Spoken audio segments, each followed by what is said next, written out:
let me just directly first speak to the women in this workshop aspiring to positions of leadership or aspiring to work in public office or in politics.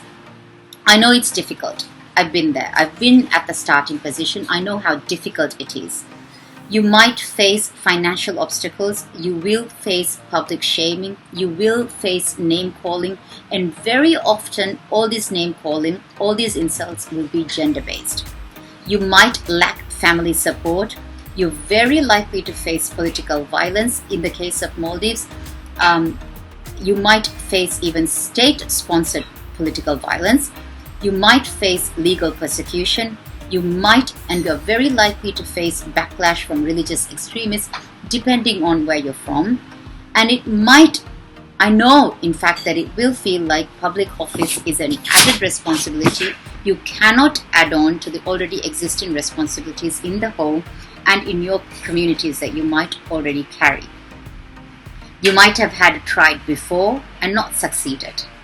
But I want to say, keep in mind why you wanted to go into this in the first place. Keep that focus and remember that your community and your country and your societies and your parliaments and the workplaces, they need honest, strong, capable and willing women. You need to do it because if you don't do it, who will?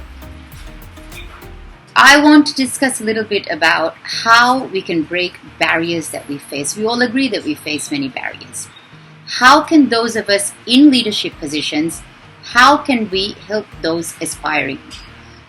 What we need to do, I think all of us, what we need to do is continue speaking up. We need to continue raising our voices. We need to continue to advocate for legislative changes, for policy changes, for changes in how our parties choose candidates, how we fund candidates. We need to advocate for better environment for women. We need to advocate for better party frameworks. We need to remain involved in affecting and advocating for these changes that we want. We need to continue to educate our male colleagues. We need to enlist them as our partners. And we have to keep on calling out everyday sexism wherever we find it, because we need to make our workplaces and our communities a safe environment for women to work in.